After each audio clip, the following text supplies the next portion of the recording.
Hey everyone, we have got an exciting episode for you as we are delving into the customer experience revolution.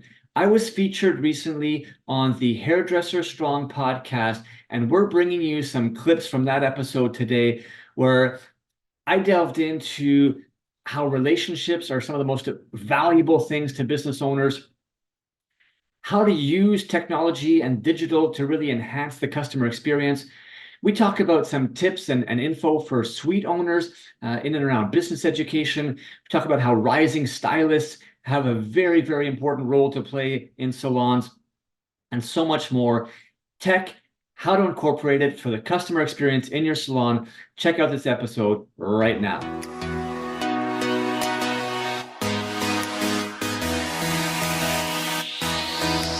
Welcome to the Salon Scoop, a podcast by Salon S.O.S. I'm your host, Scott Moon, the founder of Salon S.O.S, and I'm obsessed with helping salon professionals live their best life. In this show, we shop talk all things salon to bring you real-life stories, debates, entertainment, and inspiration to help you find happiness and success in this beautiful industry.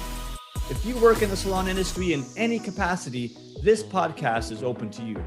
So set down your scissors or rinse out that toner and let's get into it.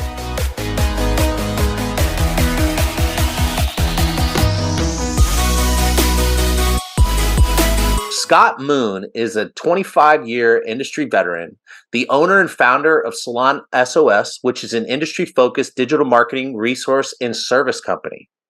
Scott brings marketing education and his industry experience to help salon professionals increase success in the salon and in their business. Welcome back to the Hairdresser Strong Show. My name is Robert Hughes, and I'm your host.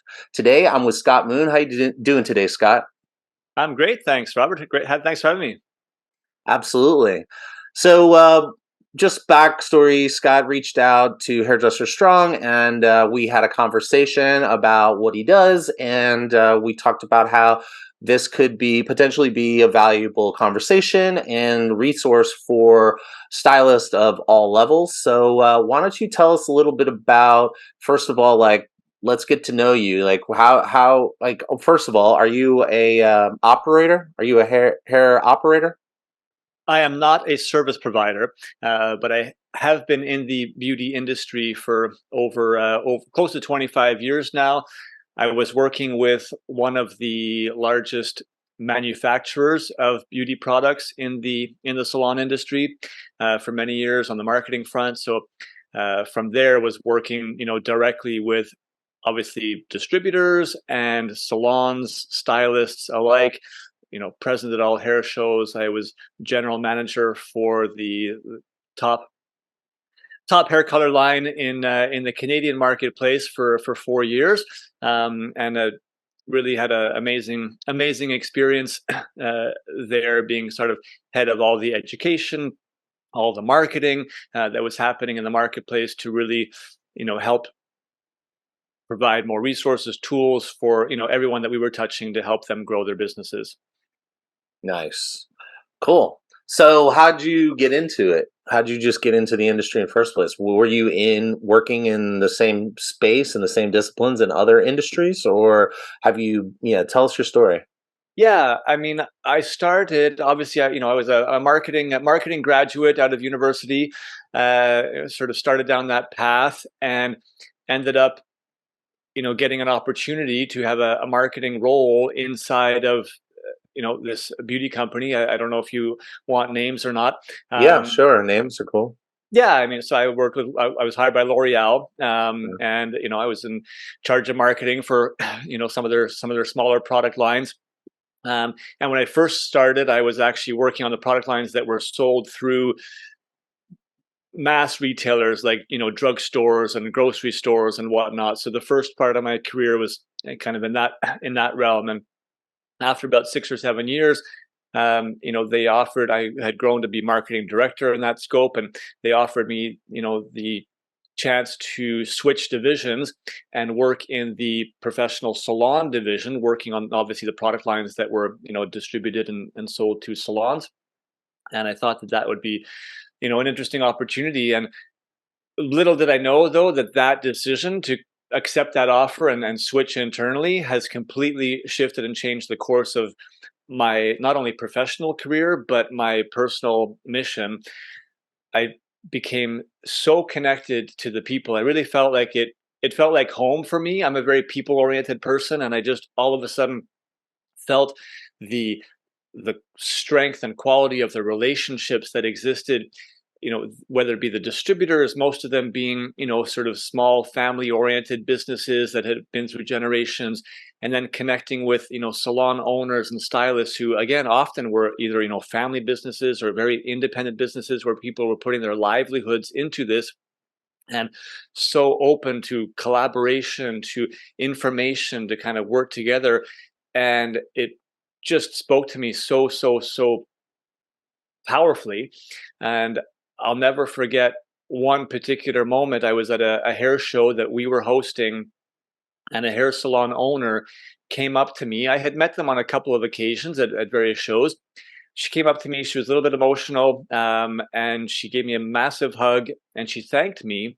She wasn't really thanking me personally. She was thanking us more of as a company, and all the support that we had given her. But she was crying, and just so grateful and thankful for everything that we were doing to help her, with her business, because that was her life. And it really has stuck with me. I mean, that happened probably 13 to 15 years ago, and I'll never forget that moment, because I think it really drove me to recognize that my mission that I want to pursue was to do everything that I could to help salon professionals have have success, have the tools, have the knowledge that they needed to be successful in their craft. And that's kind of what I've dedicated myself to do. Okay, cool. So, so let's say, so you left L'Oreal, right? You left corporate world. What was so you transitioned into, I guess, building your own business. Salon S.O.S is your business, Yeah.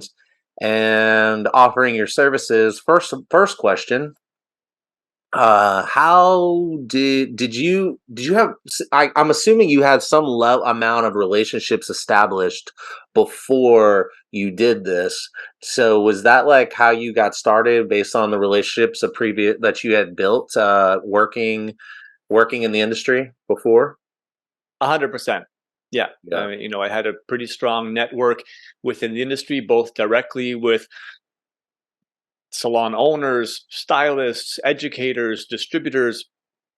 And, I had a vision of a lot of tools and resources that I felt that our industry could really benefit from, and decided, that it wasn't really being offered, specific to our industry. And I wanted to provide that. And I felt like I could have a much stronger impact kind of doing that and being much more sort of on the ground almost, with salons every day, as opposed to in the corporate world where there's a lot of internal focus and time that's spent. So yeah, I got started really just by kind of connecting outreach through the network that I had already established, to say, hey, you know what, here's some new tools and resources that that are being developed and offered, and that sort of got the ball rolling. So what type of tools are we talking about specifically?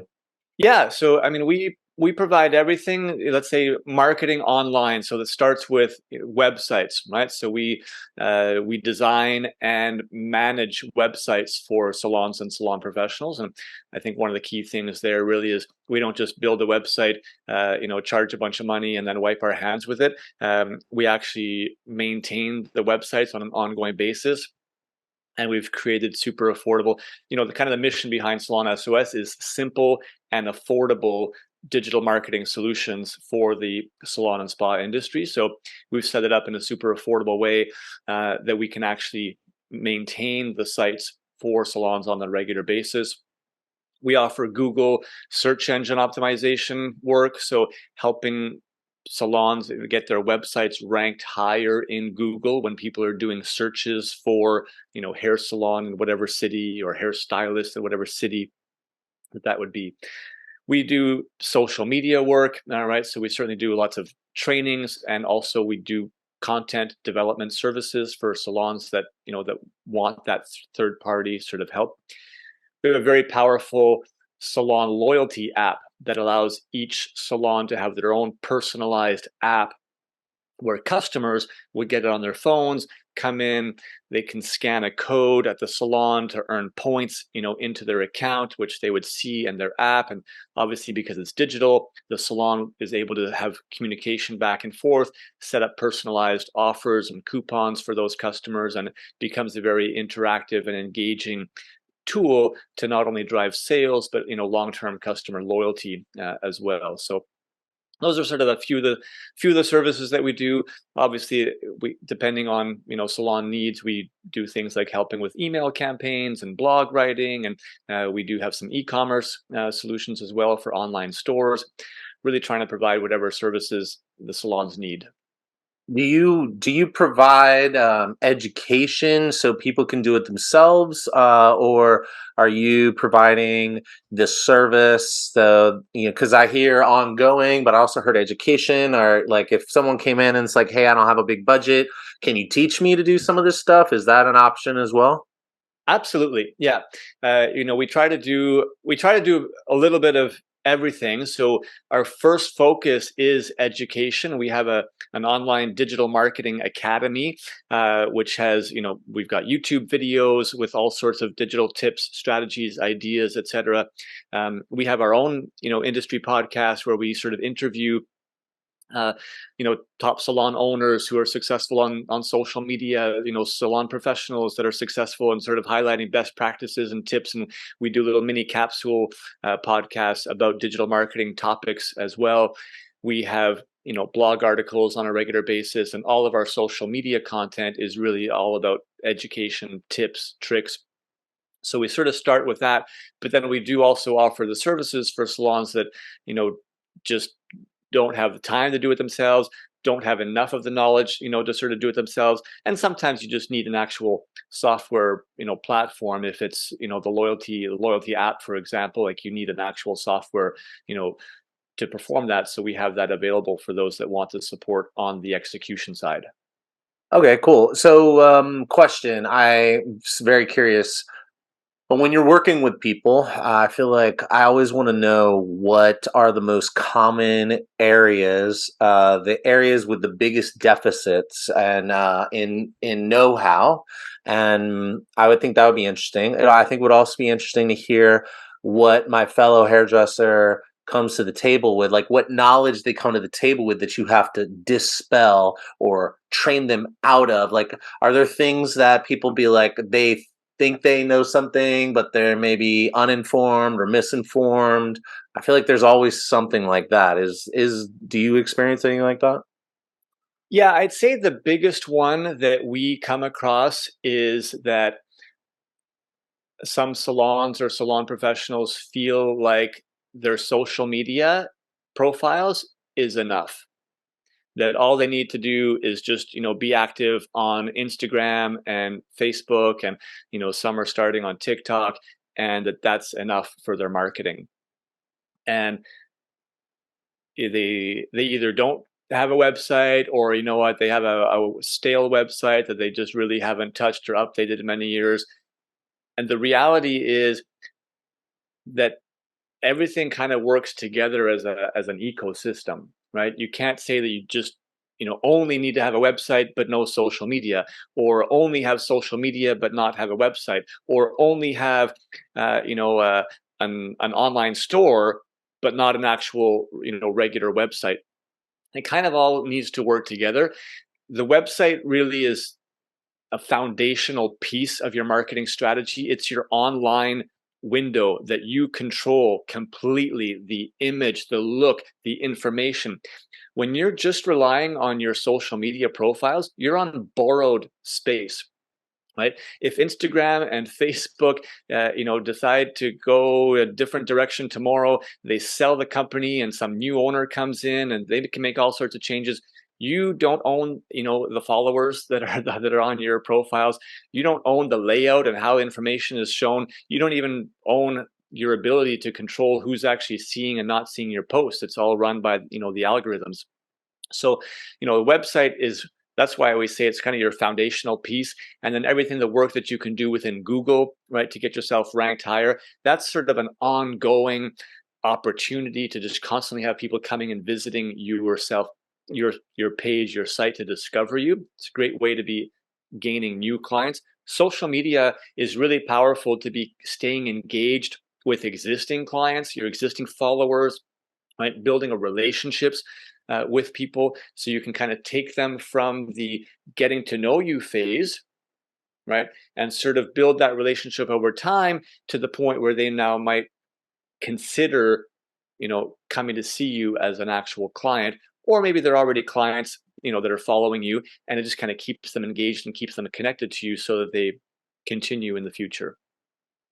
Nice. So we've been talking a lot about customer experience on the show, and like I we believe that like a big, auditing your entire customer experience. Well, there's a conversation to be had about customer service and salon etiquette, but the experience extends beyond the walls of your brick and mortar. And so, would you talk a little bit about any sort of like breakdowns in the customer experience outside of the salon?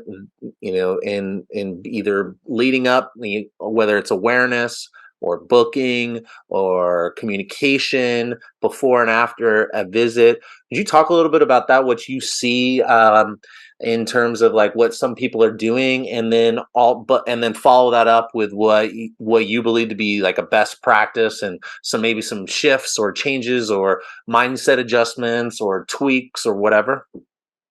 Yeah, absolutely. There's a lot. There's a lot in there that you highlighted. So I might just kind of share best practices kind of along the way in terms of what we are seeing with, let's say, the top, the let's say the top 20% of industries, sort of what they're doing, and those that maybe who are not doing some of these things can learn from it. But it is definitely where the industry is going. I mean, if you think about it, consumers are on their phones constantly. I mean, we are a digitally connected society. And if you think outside of the salon industry, consumers are using their phones to, look up and research all sorts of other businesses, whether it be restaurants, whether it be, hotels for travel and whatnot. We're searching for things on our phones constantly. So it's the same concept. They're searching for, if they're in the market for a new salon or a new stylist, they are doing search, and that's where the whole Google aspect that we talked about a little bit earlier comes into play. They also want the convenience of online booking. As much as there's still a large part of our industry, right, in the salon world that is kind of resistant to online booking, consumers want that convenience. And it's definitely something that, we would highly encourage people, to look at incorporating into their business. And for those that say, oh, like you can't, like this customer doesn't know how long of an appointment it's going to be, and we need to do a consultation first. Just recognize that there are probably, a solid 25% of the industry that they're already doing it. They've figured it out. And they will be stealing consumers bit by bit because consumers want that. So you might as well figure a way to make it happen. You don't have to jump all in with both feet right off the bat. You could incorporate online booking, but only have it available, let's say, for returning guests, right? But brand new guests have to have a first-time consultation potentially. You could only open up the online booking only for certain services, right? If you're concerned with some of the more technical color services and the consumer's ability to choose properly, you could have those ones not available, in the online booking. So there are ways that you can kind of still get into online booking. It doesn't have to be all or nothing. Then once you do have, a guest appointment, you can utilize digital from a consultation standpoint, right? You can be connecting with that guest prior to the visit to potentially get a sense. They could be sharing some pictures of sort of what they're thinking about online. Depending on your timing, you could actually do some of your consultation, virtual consultation before they arrive, which would actually save you time, so you're not running behind in your schedule the day of. And I feel there's lots of benefits because when you talk about what you were saying, the consumer experience, right, it actually elevates you as a service provider that you're having a little bit more of a modern approach by doing sort of a digital virtual consultation.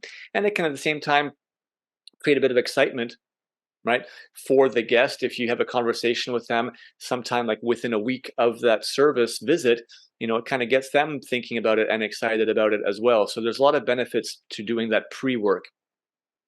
And I'd say post-visit, a couple things that we like to recommend is send the guest home with some kind of video tutorials, right? So you can set it up if you want as like a gift with purchase, right? So if they purchase certain products, they're going to receive little tutorial videos that you've created about how to use that product, right? That's a way to sort of extend your expertise and show up with them between visits because they're kind of watching you. You could even film, if you're a stylist, you could film your actual finishing process with that guest.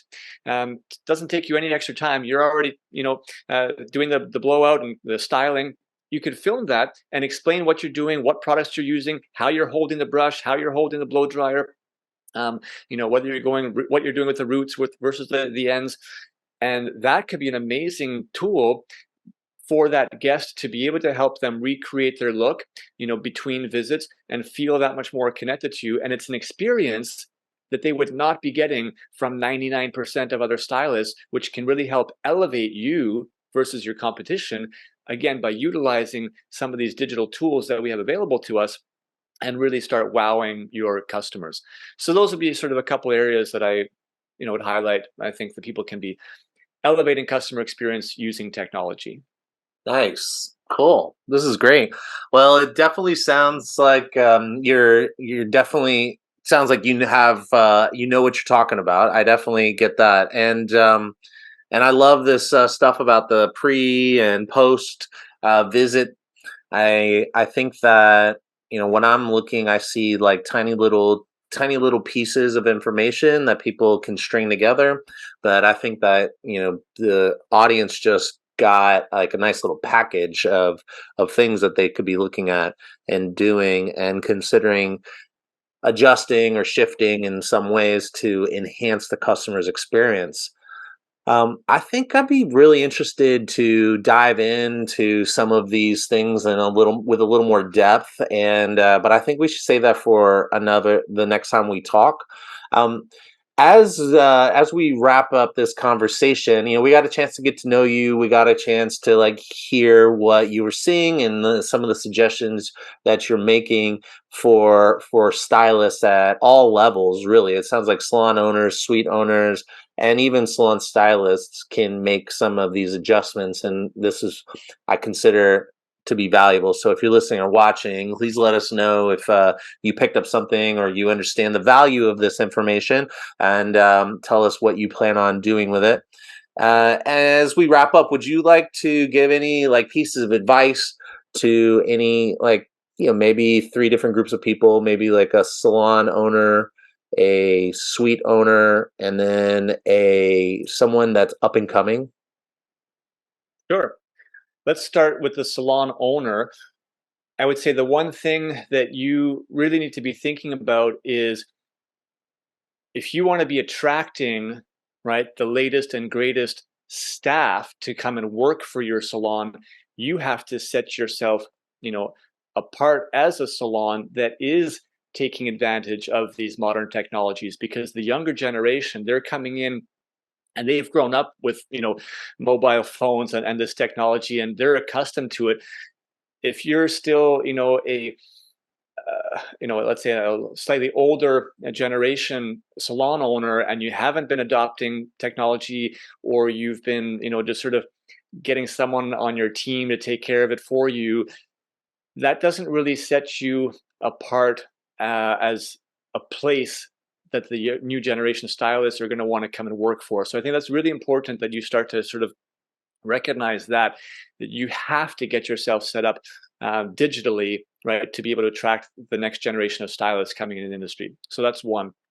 We talk about independent suite owners. I think it's really important that you recognize that you are your own business, right? You are still an actual business, even if you're just a one person show, and you might have done it because you wanted, the complete flexibility in your own, your own space, but you still have to look at it as a business. And you're going to have turnover of clients, which means that you have to constantly be bringing new clients in. And where social media might be even more important, for you as an individual, because you can really, develop a strong sort of platform there. I just say it's important to consider making sure that you stay atop of education and use on the business front, and look at systems that can help you to be more efficient, right? Because you don't have support network probably of people to help out. So making sure that you do some research about different technologies and systems that can help you just be more efficient. The online booking is obviously a given, but app-based systems that can kind of help you have communication tools and messaging back and forth with clients in automation tools, really, really important.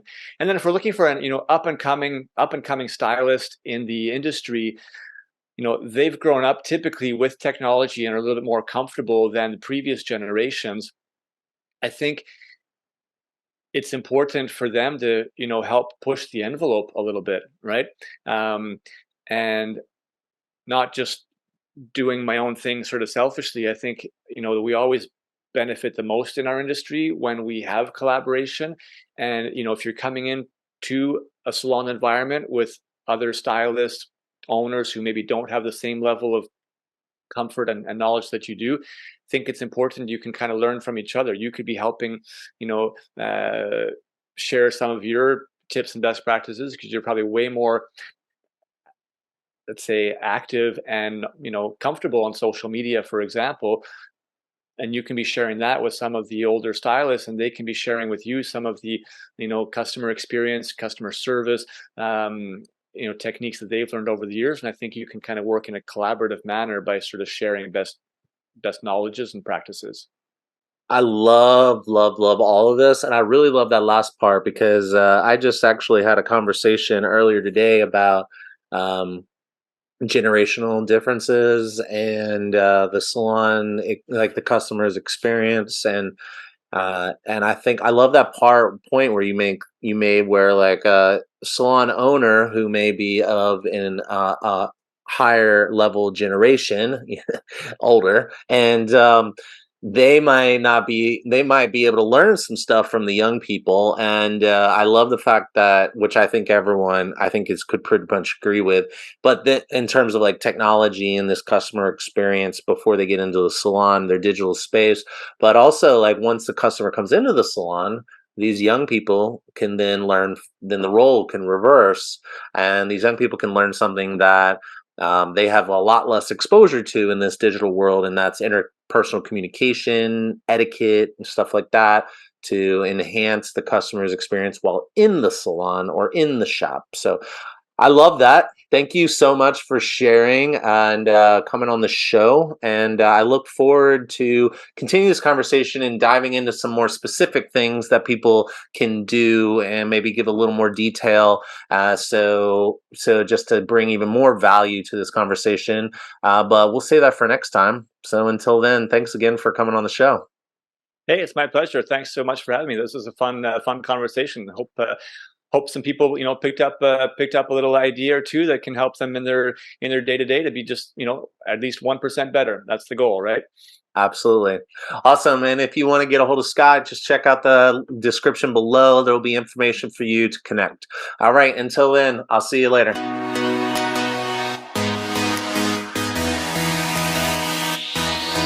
Thank you so much for listening to the Salon Scoop podcast. This show is produced by Salon S.O.S, a digital marketing agency by industry professionals for industry professionals. If you want simple and affordable solutions for any of your salon marketing needs, such as websites, client loyalty, Google search rankings, social media, or more, come visit us at salonsos.ca or on Instagram at salon.s.o.s.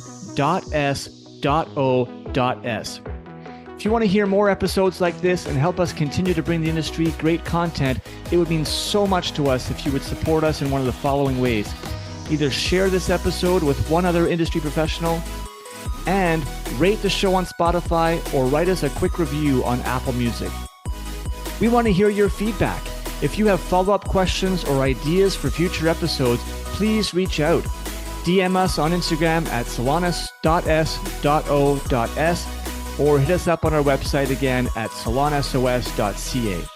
Again, thanks so much for listening. Now go get your hustle on, keep smiling, and we'll catch you on our next episode.